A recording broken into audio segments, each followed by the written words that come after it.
a big show today. One of the most extreme athletes on the planet, a remarkable guy. He's a big wave surfer. Garrett McNamara is here. He holds the world's record for surfing the biggest wave anybody has ever surfed in the world. I recently went with him. He kind of showed me what it's like to ride these big waves, so he's going to come out. His wife is here as well. I know, it's totally crazy what he does. It's amazing. Also, it's our search for the next big mompreneur. 3 moms are going to compete, and Shark Tank star and investor Lori Greiner is going to judge the best invention. And later, Emperor star Matthew Fox is here. So, a lot to look forward to. Very cute. How you been? I've been okay. Yeah? I was here in New York working with Ponds, and I had a really good week. I got to go to the Armory last night, this amazing art show that nothing I could afford, but it was amazing to see weird art. Yeah. But it was really cool. Art is so crazy expensive. It is so crazy expensive. Like, it's ridiculous. And you're like, wait a second. What is that? Like, what am I looking at? Well, I keep thinking, like, why would I buy that? I could just go home and probably do that myself. Well, my husband has a rule. He had a rule before I went to the show that anything he could do, anything he could scribble, or my son Brooks could do, I'm not allowed to get. Is that right? Over like $5. Well, sometimes what's great is with kids. Oh my gosh! Wow. So adorable. See, we're going to talk about Mom's 8.5 months. Wow. And, you know, that's me cutting out construction paper and taping a heart onto him. That is so cute. And that picture took like 27 takes. That is a great picture. But it's a good picture. Oh, my God. That's an amazing picture. I know. He's so sweet. Yeah. He's learning to crawl, and he's pulling the stand, and he's like a maniac. That's so good. I know. You must be exhausted. You know what? Working this week is actually easier than being full-time on, because you're like, I'm with you an hour, then I'm working an hour, then I'm with you, then it's nap time, then it's feeding time, and the scheduling. It's definitely, I give moms so much credit. I mean, I have such respect for parents, because whenever I have, like, you know, like nephews or whatever visiting, after an hour, I'm like, okay. Like, put them away. Like, I don't know how parents do it. I was on the plane, and, you know, used to dread, like, long plane flights, and I really used to go a lot more from New York to LA. I had such a blast. I had, like, 2 glasses of wine. Oh, the plane? I read, like, 19 magazines. Literally, I had, like, 2. The woman was like, you're going to read all this? I'm like, everything. It was fantastic. That's grunny. We're talking about planes. The TSA, I don't know if you know this, passed a new rule allowing small knives on planes. They've allowed golf clubs, small knives, and bats again. And it's basically knives, I think, under like 2 inches and so, like a little knife like this.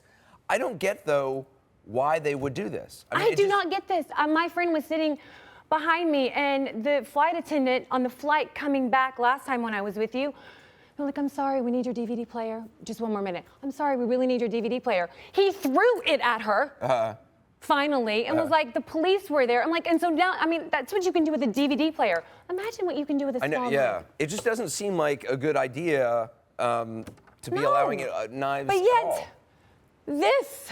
Your cream. The 4 ounces that you have to get your best conditioner and your lotion, and they take it, and you get it on one flight, and then they take your $20 or just your $10 thing. Yeah.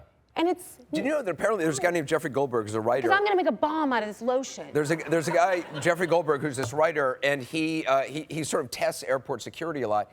Apparently, he found out that if you can bring liquid if it's labeled saline solution, you're allowed to bring large amounts of that bottles of saline solution. Which makes no sense to me. Like, empty it and fill it. You just label something saline solution, they're like, oh, okay, no problem. This guy walked through security with an Al Qaeda T-shirt on, and nobody batted an eye. But like bringing a small knife is now perfectly safe. Well, just the amount of money that you spend, and you're trying to like get in the container, and then you think that you have a chance with the TSA agent. Right. You're like, okay, listen. I spent like a lot of money on this. It's from France. And I love it. Works. It's same parts. It's vanilla, and I only use like a little bit at home. So when I travel with it, there's no bargaining. Work, yeah. And I feel for the TSA agents, you know, who are the ones on the front lines, because they're the ones who bear the brunt of everybody, you know, being annoyed at them. And I can use my knife on the plane That's a thankless now. job. Yeah. But it's a small pocket flight knife. attendants are very upset about this. So, it's horrible. Yeah, we'll see if I mean, the flight attendant who, you know, the guy through the DVD player, I mean, like, there are anger issues on a plane. There are anger issues everywhere. The stuff they have to deal with, flight attendants, the stuff they face every day, I mean, I feel for them in their jobs. It's like the TSA agent. Also, Russell Crowe's in the news. He tweeted video yesterday. Good segue. Yeah, he tweeted video. That's right. Speaking of anger outbursts. He tweeted videos yesterday. He said he saw a UFO and he had set a camera up to record bats down in Sydney coming off the Botanic Well, see, Garden. that's weird to start with. That you're That I saying didn't quite understand. But anyway, on this time-lapse video, he says he captured images of what he says is a UFO. Take a look at the images he captured. That's the Botanical Garden. There's 3 images that he captured, and that's what he says was a UFO. And he's defending this on Twitter. People saying it's a reflection of like maybe boat lights bouncing off a window, but he says there was no window in front of the camera. So I don't know. Do you believe in UFOs? He was really good in Les Mis. I think we should. He was really good. Do I believe in UFOs? You know, my dad was such a big like storyteller, and the Loch Ness Monster, and like all these stories when we were young. Do I believe in a higher power? Absolutely. Do I believe there? I mean, maybe I do. I just don't believe that the bat reflections. I just don't believe that that's a UFO. To I me, just that's don't. Gotta be. Does anyone believe that's a UFO here? Anybody raise their hand? No. But he is adamant on Twitter. Yeah, he's been defending because this. he can be. Right.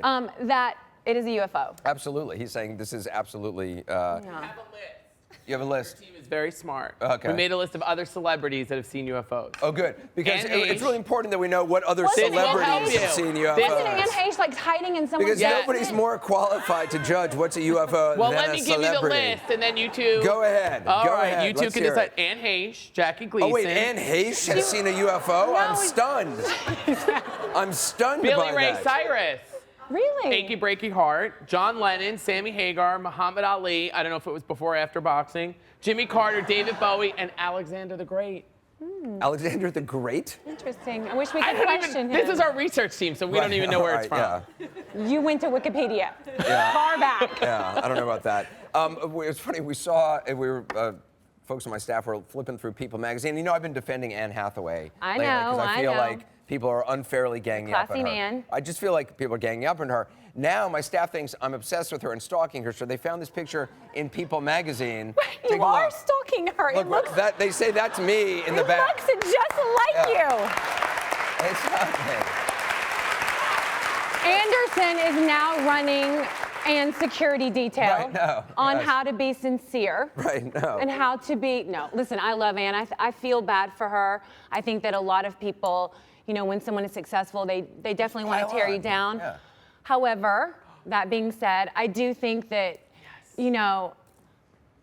Molly. What? I mean, I just think that, hold on, just hear me out. I think that, compared to everyone else's speeches, Oh, no.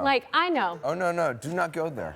I know. Do not go I'm not criticizing going Anne there. Hathaway. But I Anderson, think I let her feel finish. bad. Hold on. Yeah, okay. I feel bad that she's coming off wrong. That's what I feel bad Okay. about. I don't think that she's trying to upset people. Okay, let me just tell you about everybody else's speeches at the Oscars. This is everybody else's speech at the Oscars.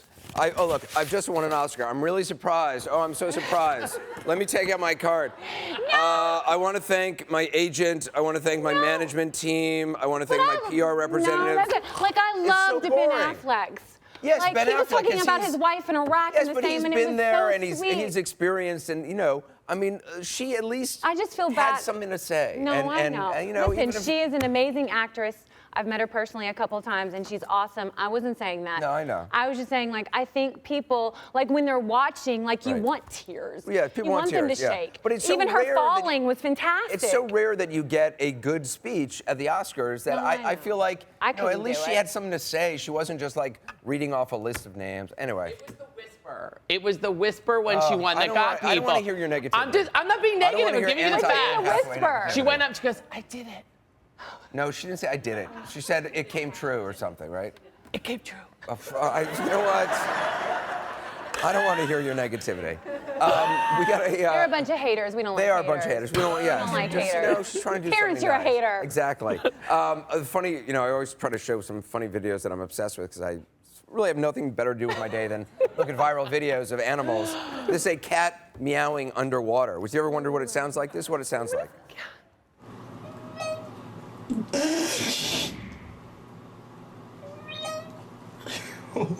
Why wouldn't you lift your face above the water? McLovin does not like the bathtub. He does not like the bathtub. Got one more in him. We got to take a quick break. We have more than the first 15 coming up, including going to meet the biggest wave surfer in the world, Garrett McNamara, holds the world record for takeout.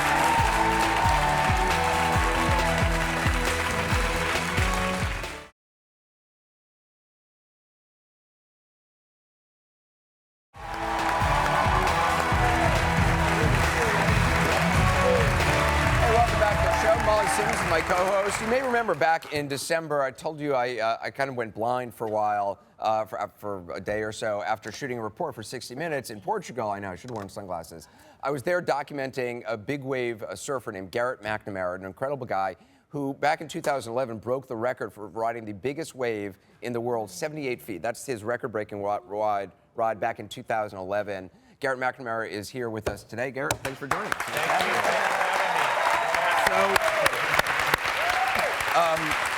I did this piece on you that's on 60 Minutes Sports that's showing on Showtime all month, and it's on Showtime On Demand right now, so anybody can watch it. And basically, you found this town in Portugal, and this wave we're seeing, I mean, describe what it's like to ride a 78-foot wave. Because, I mean, you know, people go to the ocean, and they see a wave that's maybe 5 feet. What's it like to be on a 78-foot wave? Doesn't even look real. Yeah, that doesn't look real. It's You're like, wait a second, is that me? That's what I'm like, whoa. You know, it's like snowboarding down a giant mountain, but to put it in perspective for everybody, like get in a car, drive as fast as you can on the bumpiest road you've ever encountered, and then have an avalanche chasing you. And then instead of running away from the avalanche, try and stay right under it with your car, and then that's what it's like. That's what it's like, yeah. Well, I went out with Garrett on jet ski, and Garrett's wife, Nicole, is here. She's sitting right over here. Nicole! And Nicole's a surfer as well.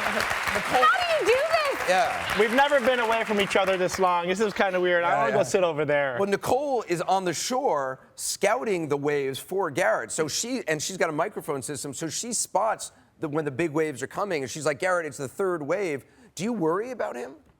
Never. Never? Really never. He's calculated crazy. My dad's really crazy, so he prepared me for Garrett? everything I encounter with him. Well, Couldn't you just say, I'm gonna go buy some milk, I'll be right back, and say, like, I couldn't want, I Well, would that makes me more nervous than him riding those waves, because he could lose the credit card or the car key. Well, I went out with Garrett to try to understand what it's like to ride a big wave, and because I don't surf, we went out on jet skis in this amazing town, Nazaré in Portugal. Take a look at some of this. You can't go in between the rocks, right? I'll take you between the two outside rocks. You want to chicken out, that's fine. Again. You want to go through the rocks, huh? You had to time it just right in between the wave. Right before we did it, that's when I fell off. Whoa! I got you. I got you. I'm good. It's like churning waters in between, you know, these rocks. It's all white water. Yeah! It was cool. He made me do it! He's the real daredevil. That is awesome. Is it just pure adrenaline? Oh, at times, yeah. If a big wave came right then, we could have been smashed on the rocks. And both of us may not be talking to you. And he's done so many amazing things and been in so many dangerous situations, things that I would never imagine doing. And that could have been the last. Yeah. Well, and that after being on the water with Garrett for just a couple hours, that's when I went blind because of the UV light bouncing off the water. But back at the end of January of this year. Wait, blind? Here, I brought you a hat. Oh, you brought me a sun hat. Oh, thank you. I should wear that. That is Full brim. I like that. And just this January, Garrett was back. Garrett and Nicole were back in Nazaré, and Garrett surfed another gigantic, enormous wave. Nobody knows how big it was exactly, but it's possible you even broke your old record. Yeah, that was the longest drop I've ever had and the most dangerous end, because I ended up right where we fell off. Right. On this last wave, Garrett was heading right toward those rocks that he and I drove the jet ski through. We went on the right side, and I fell on the left side. And tell people, you've had a lot of injuries. I mean, you've broken your back, you've broken ribs, your feet. You've gotten, how many stitches do you have? 1,000 stitches from head to toe. I really don't get stitches anymore. Now I just crazy glue everything together. This is the craziest thing I've ever heard. They glue it now? No, I glue it. He just get the mirror. My friends try to do it. I'm like, come here, give me that glue. And he literally now just crazy glues stuff. which we're not recommending people do at home. Maybe not. But he just crazy glue stuff, and you get out back on the water the same You can day. go straight back in the water. Yeah, if you get stitches, you got to stay out. So have you met your ultimate goal? I mean, do you want to keep doing this? I definitely have not found my ultimate wave yet. That 80-footer is not your ultimate. That I didn't realize how big it was, or it didn't feel much of. Yeah, not the ultimate yet. Garrett's goal, I mean, among many other things, I mean, and this goal of a lot of surfers has been to find a 100-foot wave to surf, and that's something you still kind of dream of. Yeah, it's out there. A 100-foot wave, though, it only forms very rarely, only when several storm systems collide. So it's really a whole science to actually find that wave and then get yourself there in time to actually ride it. Yeah, with the internet, it's just so amazing. We don't have to waste time. We used to sit at a spot, burn surfboards, sacrifice boards to hope and pray for swells. Now we have the internet, and we can find out where to go and when to go. Well, it's such an incredible thing that you do, and I'm so glad that you're here, and so great to see Nicole as well. Thank you very much. Thank you. Thank you. Great. You can see more of my report. Check out 60 Minutes Sports all month long on Showtime. It's also available on Showtime On Demand. Up next, the search for the next big mompreneur, plus the #1 way to turn your big idea into big cash. We'll be right back.